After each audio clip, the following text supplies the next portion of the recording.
Okay, disappointing division loss. Um, you know, I've stood in front of this camera too many times this year and spoke about the basics that we just haven't put together yet. I'll just start with the turnovers. Obviously, they impacted the first half with the field position, and we didn't handle the adversity of it.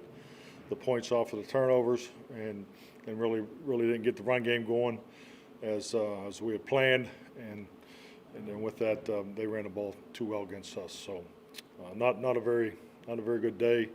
The unfortunate injury there to Andy obviously shifted us in a different direction offensively, but it's not what we're looking for.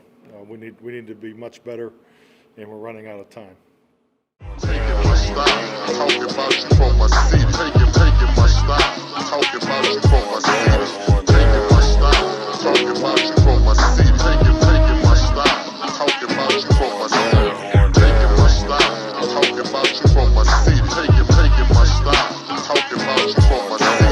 Taking my style, talking about you from my seat. Taking my style, talking about you from my seat. Welcome to episode number 7 of the True Serum.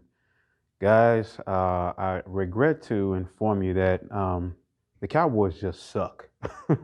Yeah, I'm not going to lie to you. I mean, you guys see it with your own 2 eyes and your ears.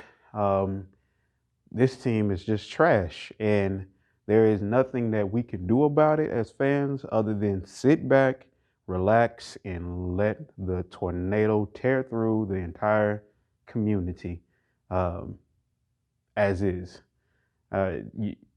We want to try to savor the moment by screaming for the coaches to be fired, or to try to savor the season by trading this player and trading that guy, and let's try to find a way to make it all work out, because we can't stand losing this much for this long by that margin.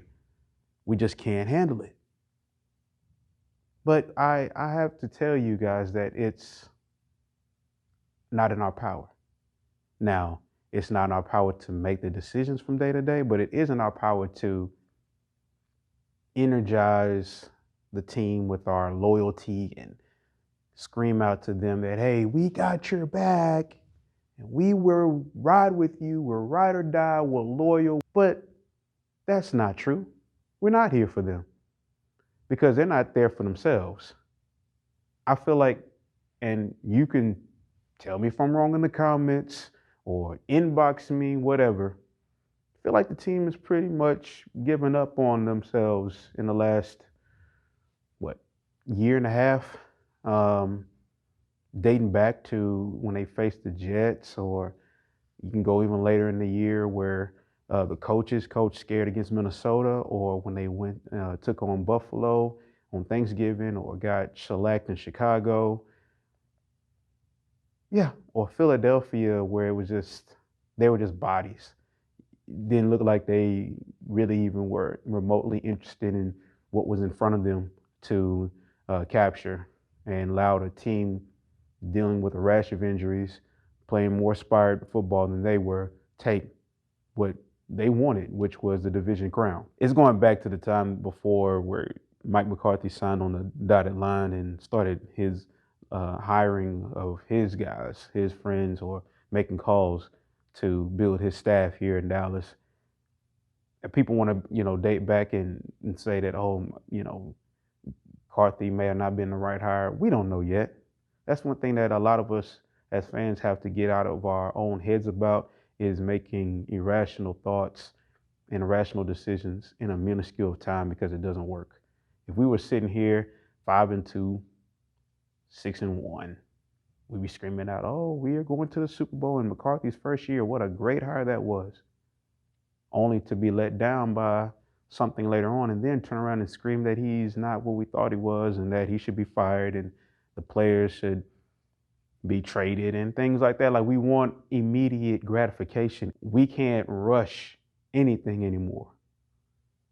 What we really want, not just with automatic change at the coaching staff or players and things like that, what we really want is a mentality change with the culture that is. That's all we need. You can talk all day about draft picks, which a few guys that I follow who have hordes and hordes of Cowboy loyalists, talking to them about, oh, how far can they fall down the ladder and tanking and reaching the apex of suck and going for the number one pick overall and getting Trevor Lawrence. And some of them are saying, hey, trade out and go get multiple picks. But I'm at a point where I'm like, I've watched this team sit at any point in the draft, whether it was at number 4 overall, or they traded out the second round, or they moved up. They've done all kinds of stuff on draft day. I'm fed up with that. Don't sell me on what the Cowboys can do draft day when you can't even construct a roster in the last 10 years to compete for championships. They've added a few players here and there, but they have dropped, because I had so many words I wanted to say at that moment, they have dropped the ball at the managing part. They dropped the ball at adding certain players in free agency through trade on draft day. They've dropped the ball on developing such players. They have dropped the ball at investing premium picks at certain positions where it would have catapulted them to a level that they've never seen before. They've glossed over those kind of positions and thought, oh, we'll get by with undrafted free agents and back of the draft picks and go from there, and we'll try to ride it on into the sunset, and lie to the fan base that this team can really win. I don't want to hear about drafting. I don't want to hear about that. That in itself doesn't sell me on what this team could do, because you've had cornerbacks come through here, you've had running backs galore, wide receivers, DBs, pass rush, linebackers. You've had every amount of players here, and coaches that have had jobs, got fired, found another job, or been out of the league, whatever. But your constant is your head, your leadership, the one that trickles down the mentality of, oh, we're okay, we'll just be fine. Like the one that chooses to set the temperature in the room, not giving anybody any room whatsoever for thinking that they need to improve. No, it's all about selling, marketing, branding, and creating an element of belief that they can figure it out and that you have all their love and appreciation as a fan and that they're going to do it for you. That's what they're going to tell you consistently. And it's like, if you're like me, a thinker and an observer of the big picture, you're wondering, when is when? Because they're going to tell you, oh, this year was just a lost year. We didn't have our quarterback. We didn't have an offensive line. We were just hit with a rash of injuries. But we love Mike McCarthy, and we're going to give him a shot. And well, as you should. But how about what's going on with your players when things aren't going so well? Because there are teams out there around the league that have had hordes of injuries, a litany of problems, and it did not stop them from competing for championships. Did they actually get there? No, but they didn't give up. It didn't allow them to quit. There was no element of death to the season because they were missing this, that, and other. With Dallas, it's always about waiting for something to work. And when you have that mentality of waiting on something to work, you constantly put people in a position of always feeling like, oh, we just have this. Oh, if we just have that. Oh, if we just have this. Oh, if we just have that. And the NFL is full of teams that wishes that they had whatever. You're never going to have it all together. You got to figure it out and make it work. Look at San Francisco. Look at Pittsburgh. I mean, teams like even Washington, they're bad. But I promise they will play hard regardless of what it is they have or not have. They're going to play hard. Where is that resolve in Dallas? Long gone, because it's full of the RKGs, the right kind of guys that show up every day ready to do the exact same thing that they did yesterday. And you, as a fan, want to see some element of shock, anger, and disappointment when they lose. They're never shocked or angry or disappointed. You can tell. It's what they expect because that's who they are when they got here. And all they did was replicate the same mentality that was passed on to them from owner, general manager, and head coach. But you and I have the choice. Do we want to engage or do we not? I've made up my mind. I'm through giving my attention to what happens on draft day, what happens on the day-to-day operations with play calling. I don't want to keep going around this merry-go-round. You guys have plenty of people that you're going to follow that's going to give you that, and then you're going to be running right back to a guy like me to tell you why this is not working. And I love being on this corner. It's beautiful. It's peaceful. It's serene.